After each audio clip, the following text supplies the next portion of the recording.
Hello everyone, I welcome you all to the session of ubiquitous computing subject where we are going to talk about unit number 5, which is ubiquitous computing privacy. Now we all know that till now we have studied about how we can design Ubicom and its applications. We have understood the smart devices and services used in Ubicom, also significance of actuators and controllers in real-time application design. Also, we have gone through the concept of HCI to understand the design of automation application. Now with this we have come to know that Ubicom applications can really help us in making things faster and can ease the work process which we are following. So we can say that Ubicom is creating heaven for us being on earth. So we can have numerous examples. Out of that few I am going to discuss here. So here we have got this smart kitchen which is going to monitor my different appliances which are there in the kitchen. It is also going to talk to me about the nutritional values which the food contents which I am going to consume. It can also suggest me about the storage capacity of the containers. It can also talk about the expiry date record of the products which I have purchased. Also it can help me in assisting prepare some dishes based on what I have leftover material with me. It can also order for me if the things are over from the groceries automatically. It can also find out the options available with maximum discounts.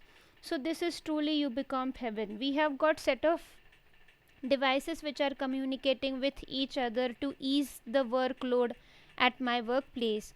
I can also have smart things available like smart home, smart market, smart displays. Then I have with Ubicom this possibility of having smart healthcare system which is monitoring my bodily parameters and it is notifying to physicians or my relatives in case of some emergency. So with this all applications, Ubicom has really turned up to be the heaven.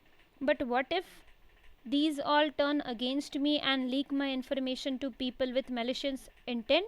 Will you still call it Ubicom heaven? So as per reports, billions of records are getting leaked in recent data breaches.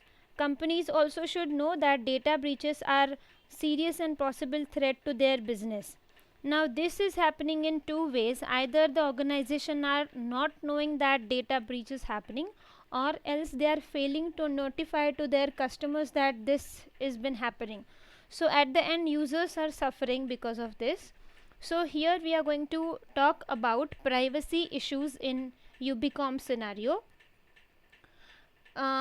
Data collection and processing are core components of Ubicom technology.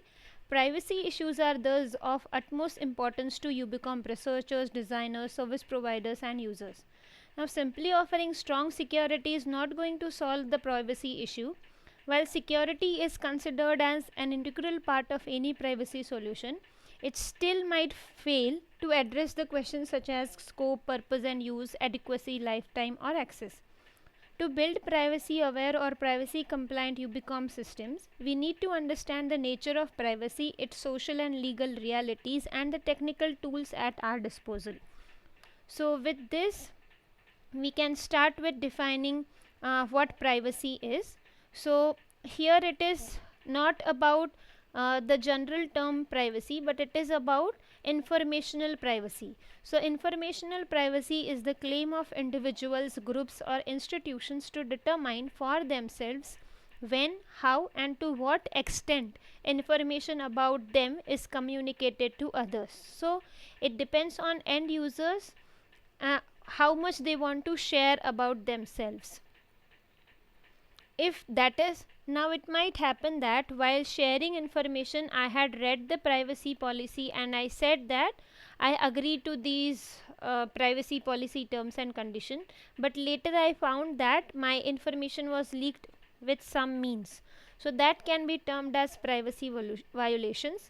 So Marx has differentiated these four border crossings which can be perceived as privacy violations. So there are 4 borders which are defined by him. The first one is natural border. So physical limitations of observation can be considered as natural border. So for example, walls, doors, then password protected chats, sealed letters, telephone calls, facial expressions can all be termed as natural borders out. So from that we assume that information will not be leaked. The second is social border. So this means that expectations about confidentiality for members of certain social roles such as family members, doctors or lawyers will not disclose the information which they have collected. Then is the spatial or temporal border. So the usual expectation of people that parts of their life both in time and spatial space can remain separated from each other. Now the example could be, I expect that the colleagues with whom I am sitting at a good public place would and discussing about some important issues in my family will not be disclosing this information to somebody else. Then is the borders due to ephemeral or transitory effects. So this describes what is best known as fleeting moment. So it might happen that some data which I had created in past is of no use to me right now and I have discarded it, but somehow somebody has grabbed it and now they are using it maliciously. So whenever the personal information crosses any of these 4 borders without our knowledge, our potential for possible actions, our decisional privacy is said to be getting affected with this.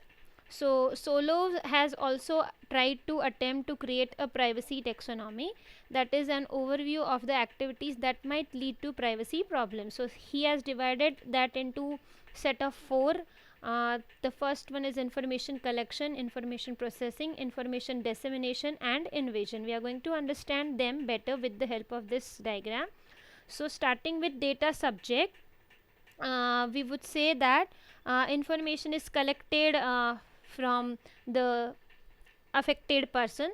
So how that has been collected is, generally we know that what information we are sharing, but sometimes it might happen that my information is getting collected that has been kept hidden from me, or the information is forcibly collected from me. So that is coming under surveillance and interrogation. Then is the information processing. So once the data source has collected the information, there are some ways by which it can create problem. So the first one is aggregation, where information from different sources is getting collected together and that is creating problem to me, because I had thought that those two things will be kept separate. So for example, my personal record is now attached to my loan records and a statement is made saying this person is having this much amount of loan. So this can come under aggregation. Then is identification. So there are ways by which the information is tied or activities tied to particular person. So the example could be, my photograph was tagged in Facebook account, so that was leaking the information about where I was yesterday. So location information is tagged with my personal information. Then is insecurity. So the organization who has collected my data has failed to keep my information secure.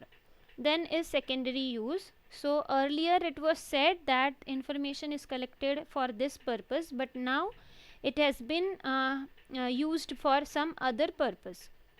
Then is exclusion. So this is lack of letting user know where it will be used. So even though my information is collected, I do not know at what places that is going to get used. So this is about information processing. Information dissemination is once the information has been processed, stored, collected, after that it may flow to other levels. So at that level what can go wrong is, the first one is breach of confidentiality. So here it is breaking of promise of keeping the information confidential. So even though my organization had said that it is going to keep my phone number secret, but now it has been disclosed. It has been found that it has disclosed. So then is disclosure. So this is publication of truthful facts about a person that might affect person's reputation. So for example, my qualification details are the true facts, but I did not want to share it with the other people. So but now it has been disclosed. Then is exposure. So that is revealing private details. So for example, some bodily marks which were collected from me for some examination purpose are now getting misused. Then is increased accessibility. So because there are number of ways by which my information is collected, so every time I log into some, say for example, site where I am collecting some research papers, they are asking me for my email ID, but then later I found that it has been disclosed to some other people, and they are sending me these mails regarding whether I would like to pursue PhD, and they are going to help me. So these kind of problems can come. The next is blackmail. So this is kind of threatening the end user, saying that they are going to disclose the information. Then is appropriation. So this is use of data subject's identity to serve someone else's interest. So my information is getting used for somebody else's benefit. Then is distortion. So dissemination of false or misleading information about data subjects. So earlier we saw that truthful facts were getting shared, but now the false or misleading information is getting shared, and that is creating problem to me. Then is invasions. So here what happens is, with all the information collected, I am having this feeling of somebody spying continuously over me, or it might happen that my decisions are getting interfered with the information which is collected. So the example could be, so Amazon is collecting my information about what I purchased, and later it might give me suggestions on what next item I can purchase. So this is like creating decisional interference. So many of the e-commerce websites can create this problem. So to conclude, up till now we can say that technological shifts often open up new ways of how privacy can be affected, so thus prompting the need to reassess one's understanding of what privacy is and how it should be protected. With the advent of modern telecommunication and computers, society's focus has changed from bodily and territorial privacy to communication and informational privacy. We have seen one definition of privacy, but final definition of privacy is difficult to write. So privacy is related to but not identical with secrecy, solitude, liberty, autonomy, freedom, intimacy and personhood. So privacy violations can be seen as involuntary border crossings, that is whenever information permeates barriers without our help or contrary to our efforts, barriers like sealed letters, closed doors, the trust of confidentiality with a close friend, or the passage of time.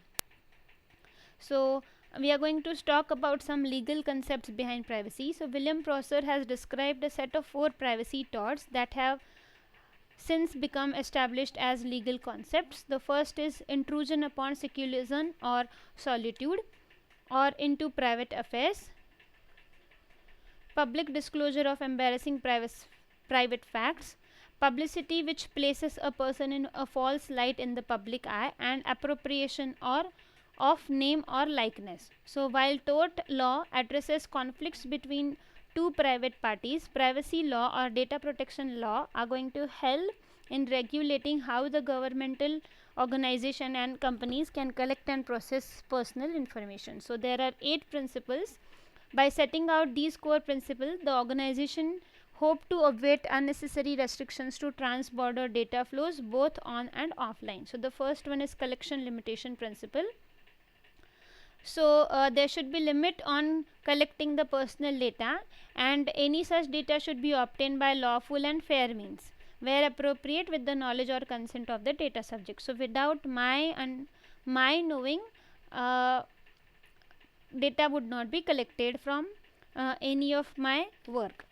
Then is the data quality principle. So personal data should be relevant to the purpose for which they are to be used, and to the extent necessary for those purposes should be accurate, complete, and kept up to date. So for this we can have example of, I am keeping the record of alumni students, and I am keeping their email IDs and phone numbers. So it is my responsibility to keep it accurate, complete, and up to date for future purpose. Purpose specification principle. So this says that whenever information is collected from me, it should be specified before the information is collected the purpose of the information collection. The third is use limitation principle. Now the data which is collected should not be disclosed. It should be made available or otherwise used for purpose other than those specified in accordance with the purpose specification principle, which is the third principle. There are two exceptions for this. It might happen that with the user's consent it can be changed, and the second is by the authority of law. So right now in this situation where government might need the health records of people without they knowing about it, so in that case use limitation principle can be violated.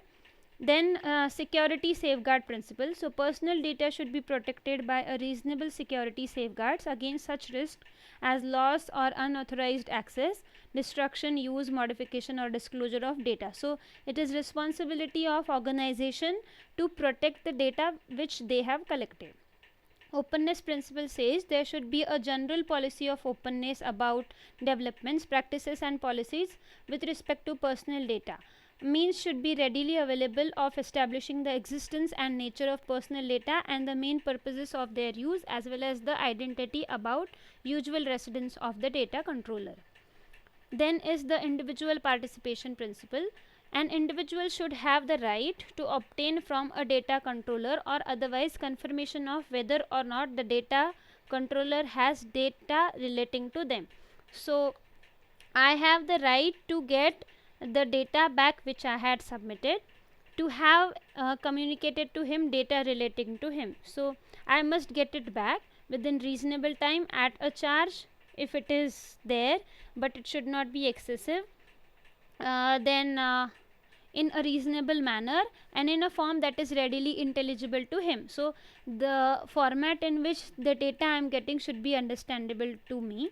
It might happen that if they are denying it, then it should have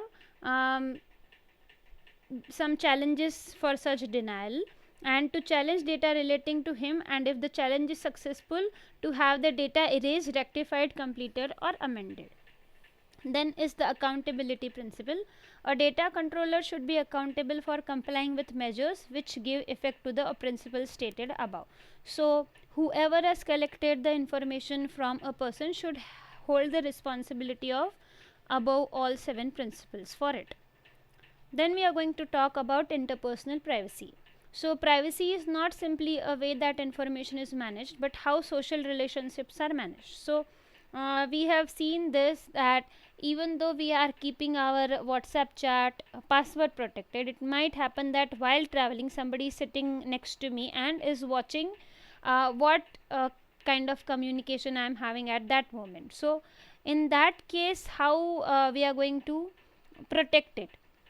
So in case of Ubicom, so Ubicom systems that facilitate communication and awareness between peers must thus provide similar tools to allow users to dynamically adjust their inputs and outputs, their levels of openness and closedness, their personal space and territory, so that they can achieve their desired level of privacy with respect to other users.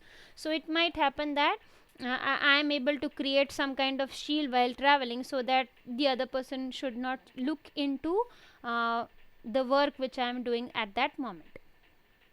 then we are going to talk about the challenges which UBCOM systems are facing because of some of its characteristics. So out of that, first is collection scale.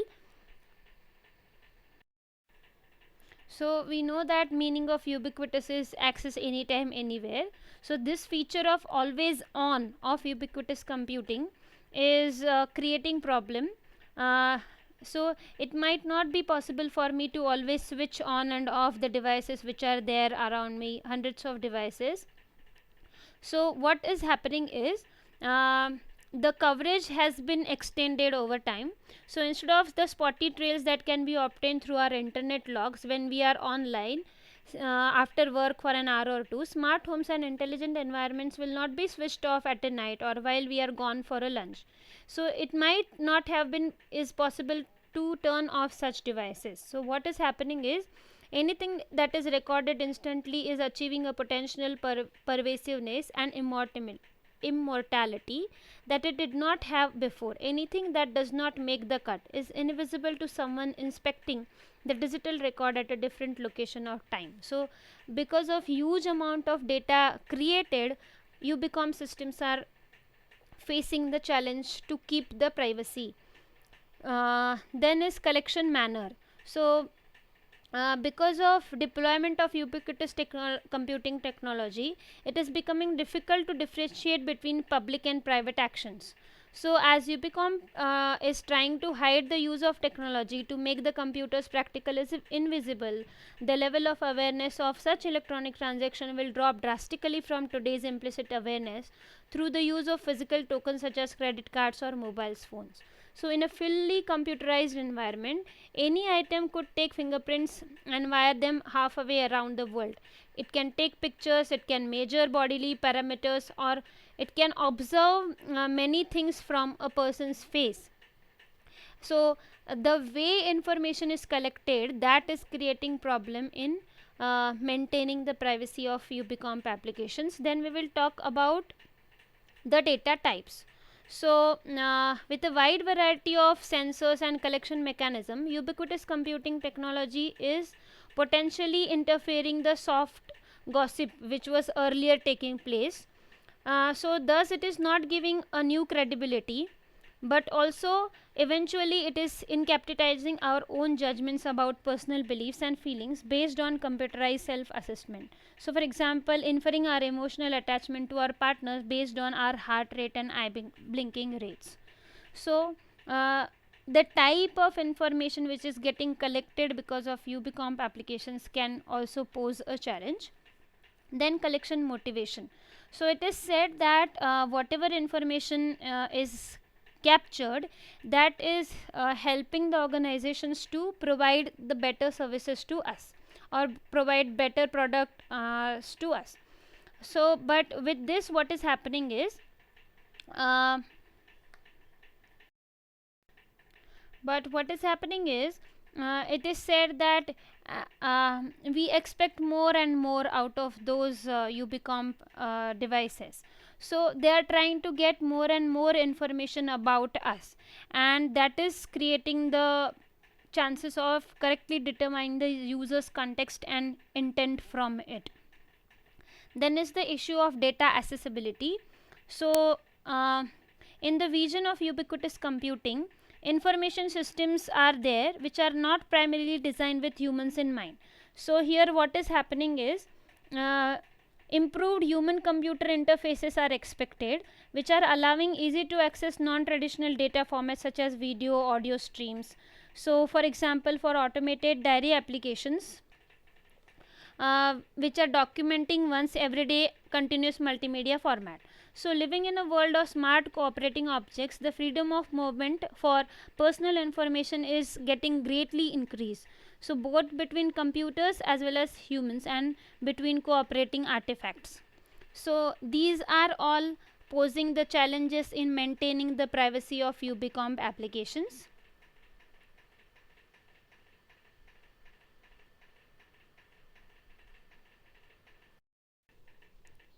So to conclude, we would say UBCOM is challenging Privacy due to its novel technical capabilities, large coverage both in time as well as space, novel types of data collected, vec collection purposes, and envision data interchange. We can go through different techniques like privacy enhancing technologies with which we can have a thought of solving these issues. So that we are going to discuss in next session. So thank you for now. See you in the next class.